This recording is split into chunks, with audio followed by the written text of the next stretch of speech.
लोकहित माध्यम, लोकांच्या हिताचं माध्यम। भेकराईनगरकडून फुरसुंगी गावात जाताना विबिग्योर शाळेजवळील पुलाचे काम कित्येक वर्षापासून प्रलंबित होते। फुरसुंगी उरुळी देवाची नगर परिषदमधील शिवसेनेच्या नगरसेवकांनी वारंवार पाठपुरावा करून पुरंदर हवेलीचे कार्यक्षम आमदार माननीय विजयबापू शिवतारे यांच्या आमदार फंडातून या कामासाठी निधी उपलब्ध करून घेतला। या सर्व कामांसाठी स्थानिक नागरिक विशालभाऊ हरपळे यांनी सुद्धा PWD व नगर परिषदेकडे वारंवार पत्रव्यवहार केला असल्याचे विशालभाऊ हरपळे यांच्याकडून सांगण्यात आले। आता या पुलाचे काम युद्ध पातळीवर सुरू असून शिवसेना पक्षाचे पदाधिकारी व माजी उपसरपंच संदीप काका हरपळे यांनी सत्ताधारी नगरसेवकांची व नगर परिषदेची केली पोलखोल की बाबा हे चुकतंय, तुम्ही दुरुस्त करा। आज तुम्ही लास्ट स्टेजला म्हणजे वरचा स्लॅब पडायच्या टायमिंगला आलेत आणि म्हणतात की मार्किंग चुकलंय। कशाने चुकलंय? ओढा हद्द कुठपर्यंत आहे? 9 मीटरचा ओढा वर एक बाजूला आहे, कुठं गेले ती जागा? ह्याच्यात कोण कोणाला पाठीशी घालतंय का हे बी बघितलं पाहिजे। नगरपालिकेकडून कुठलंही सहकार्य मिळत नाही असं तुमचं म्हणणं आहे? नगरपालिका तात्पुरत्या स्वरूपात हाची उत्तरं देतात, कुठलंही सहकार्य मिळत नाही असं विषय आहेच। सहकार्य काय करतात? कोणी बोलवलं, आम्ही फोन केला तर नुसतं कचऱ्याच्या गाडीचं एवढंच काय, ह्यानी काय विकास होणार नाही। कचऱ्याच्या गाड्या गरजेच्याच आहेत, पण त्या किती प्रमाणात पुरल्या जातात? नाहीच पुरत जात। आता आजच सांगतो, कानिपनाथ नगरमध्ये बघा, तुम्ही वरल्या बाजूला गेला ना, कानिपनाथ नगर एक कॅनेलच्या पलीकडच्या बाजूला आहे, तिकडे ट्रान्सफॉर्मर मांजरीला जोडलेला आहे, रात्र लाईट नसती। मी आत्ताच मॅडमशी बोललो, कुलकर्णी मॅडमशी, की बाबा ते आम्हाला एक शिफ्ट करून द्या, तर त्यांनी सकारात्मक भूमिका दाखवली। पण हेच काम जर का आपल्याकडून नगर परिषदेतून झालं तर बऱ्याचपैकी फायदा होईल, किंवा रस्ते पाईपलाईन टाकल्या। काका आता पुलाचं काम चालू झालं बसून प्रत्येक जण येऊन इथं श्रेय घेण्यासाठी प्रत्येकजण व्हिडिओ शूट केले जाते, त्याच्याबद्दल काय सांगाल तुम्ही? अहो, कुणी बी येतंय शूटिंग काढतंय। आज तर काय मी एकदा बी शूटिंग टाकली गेली नाही, कारण मला त्याचा आवड नाही, मला ती काय श्रेयवाद करायचा नाही। काम होणं गरजेचं आहे। खरं श्रेय कुणाचं आहे या कामाला?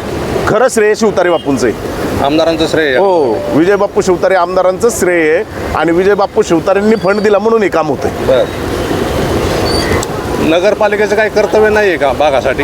100% त्यांनी आता ओढ हद्द करून द्यावी अशी मी सारखं वारंवार मागणी करतोय, पण त्यांनी आज तक कुठंच काय केलं नाही। लवकरात लवकर माझी सगळी कागदपत्र पूर्तता झाली, सगळ्या डिपार्टमेंटची मागणी करतोय मी।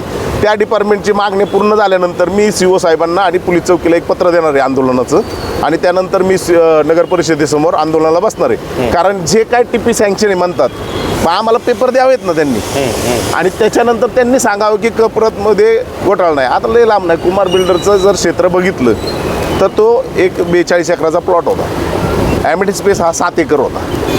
वेबगेर शाळा झाली, त्याच्या मागे एक शाळा आहे, जुडिओ आहे, आणि नंतर ही बिल्डिंग आहे। अहो, पूर्ण वड्यात चालली ना, ह्याच्यावर कोण दुर्लक्षच करतंय? सगळे सत्ताधारी। म्हणजे सरासर नगरपालिकेचं दुर्लक्ष होतं या गोष्टी? 100% दुर्लक्ष आहे ह्याच्यात। आणि बाकी फुरसुंगी आणि उरुळी देवाच्या बागेतील विकास कामांबद्दल नगरपालिका कामं करते का नाही, काय सांगाल? अहो, उडवडीची उत्तर आहेत। मी सारखा फोन करतो। आज मी सस्ते साहेबांना फोन केला होता, बांधकाम समितीची आज तक एकच मिटिंग झाली। का काही प्रश्न विचारले जातील का? ह्या बाई तिने मिटिंग घेत नाही का? हे कारण असू शकतं। लोकांच्या मनात जे काही प्रश्न आहेत ते प्रश्न विचारले जातील का? ह्या कारणाने बांधकाम समितीची मिटिंग होत नाही का? बरोबर, सगळ्या मिटिंग झाल्यात। काल कचऱ्याची मिटिंग झाली, परवा 2 दिवसापूर्वी झाली। पाणी पुरवठ्याची मिटिंग होते, मग बांधकाम समितीची का होत नाही? कारण डागडूचे विषय परिस्थिती का अशी राहिली तर भविष्यात विकास कामाबद्दल काय सांगाल? मला असं वाटत नाही की काही विकास कामाला मोठं योगदान लागेल यांचं, कारण का छोटे मोठ्या कामांसाठी सुद्धा यांच्याकडे हात पसरावे लागतात, आणि हात पसरलं तरी उडवडीची उत्तर आहे की आता आपल्याकडे फंड नाही आहे, हे नाही आहे, ते नाही आहे, त्याच्यामुळं ती काही विकास नाही दिला। मला काय वाटत नाही, कारण लय लांब नाही। आता आपण बघताय तर संजय हरपळेंच्या घराच्या पुढे गेल्यानंतर ते निंबाळकर काकांच्या घरापाशी अहो कायम पाण्यात आहे। त्याला मी स्वतः रात्री 12-1 वाजता सांगितलं होतं की बाबा आपण जे ग्राउट केलेलं आहे त्याच्यावर सिल्वर कोट आत्ताच टाकून द्या, म्हणजे ते वाहून जाणार नाही। पण ते साधारणतः ती याला 2-3 महिने होऊन गेले, पण आज तर काही त्याच्यावर सिल्वर कोट पडलं नाही, परत ते बेस वाहून गेलेलं आहे। आता किती दिवस लागतील या पुलाच्या पूर्ण कामासाठी? साधारणतः 1 महिन्याचा कालावधी लागणारच आहे साहेब, कारण का त्याचा स्लॅब खोलला जाणार नाही। कारण जर खोलला गेला तर उद्या काही दुर्घटना झाली तर त्याला जिम्मेदार कोण राहील? हा बी प्रश्न मोठा उपस्थित होतोय ना. न्यूजच्या माध्यमातून नागरिकांना काय सांगाल, कशा प्रकारे सहकार्य केलं पाहिजे? नागरिकांनी पर्यायी मार्ग आहेत, आपण बोर्ड लावलेलेच साहेब तिथं, पण कोणताही नागरिक सहकार्याच्या भूमिकेने तिकडून पॉवर हाऊस साईडने जात नाही. किंवा आपल्या इकडं मांजरवाडचा रोड आहे, फुरसुंगी गावातनं जाणाऱ्या लोकांना तिकडून जावे. थोड्या दिवस तर असं काढला तर हे कायमस्वरूपी मार्गस्थ होऊन जाईल रस्ता. आणि माझी ही मागणी आहे नगर परिषदेला की एकदाच मार्किंग करावं मोजणी करून, आणि तो रस्ता 80 फूट आहे ना फुटाचा, 24 मीटरचा जो रस्ता आहे तो रस्ता एकदाच क्लिअर करून टाकावा. कोणाचं येत असेल त्याचं पहिलं काढावं. मी सांगतो, माझं जर स्वतःचं येत असेल तर मी माझ्या स्वखर्चाने काढणार.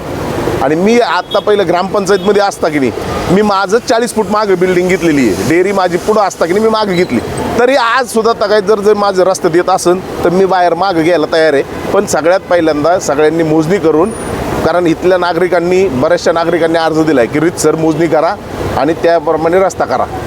तर नागरिकांनी तेवढंसं म्हणजे नागरिकांना स्थानिक लेवलवरील सगळ्या लोकांनी सहकार्य करावं आणि नगर परिषदेने बी सहकार्य करावं. इथं काय झालं आहे, श्रेयवादासाठी ना PWDने आम्हाला पत्र द्या, आम्ही रस्ता करू, आणि नगर परिषद म्हणणार आम्हाला प्रस्ताव पाठवा, आम्ही करू.